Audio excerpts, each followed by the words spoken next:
A trigger is anything that increases the level of arousal or stress in our dog or in ourselves. This includes things that are concerning and things that are exciting.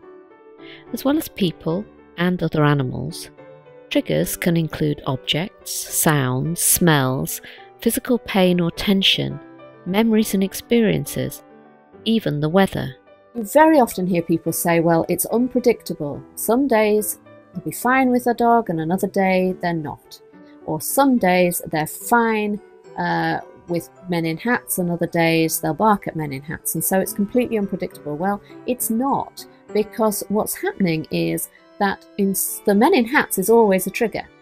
But sometimes it's just on its own, and so the dog can cope. The next day you may add that the fact that they've already seen a squirrel and got a bit of a adrenaline rush, they've already had to deal with a child in a pram, and perhaps the weather's a bit thundery, so they've got a bit of pressure there from a different external trigger. And so when you stack all those things up, they have a level of stress that they can't cope with, and so they explode. If you imagine a bowl of water and you put a candle underneath it, unless that's a very, very big candle, the chances are that that bowl of water may warm up a bit, but it won't boil.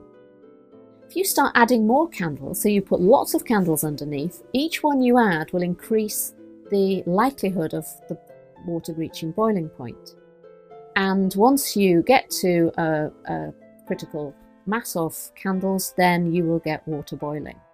And that's exactly what's happening with us, and it's what's happening with our dogs in terms of stress. The good thing about that is you can start to address each of those triggers separately. So if one of the triggers is pressure on the neck, then one thing you can do is take that away. So you can blow out that candle straight away. And that means that the dog is already dealing with a lower level of stress. And each one of those candles that you blow out is going to reduce the likelihood of the water boiling, to the point where sometimes you may still have some triggers, but they never cause the dog to explode, because you're always keeping them at a point where the stress is manageable and they can cope with it. The things we have touched on in this calendar can help blow out candles like physical tension, pressure on the neck, lack of balance, other dogs being too close, tension that we might put in the lead, and so on. Every one you can remove will help to lower your dog's stress levels, and that will help to lower yours.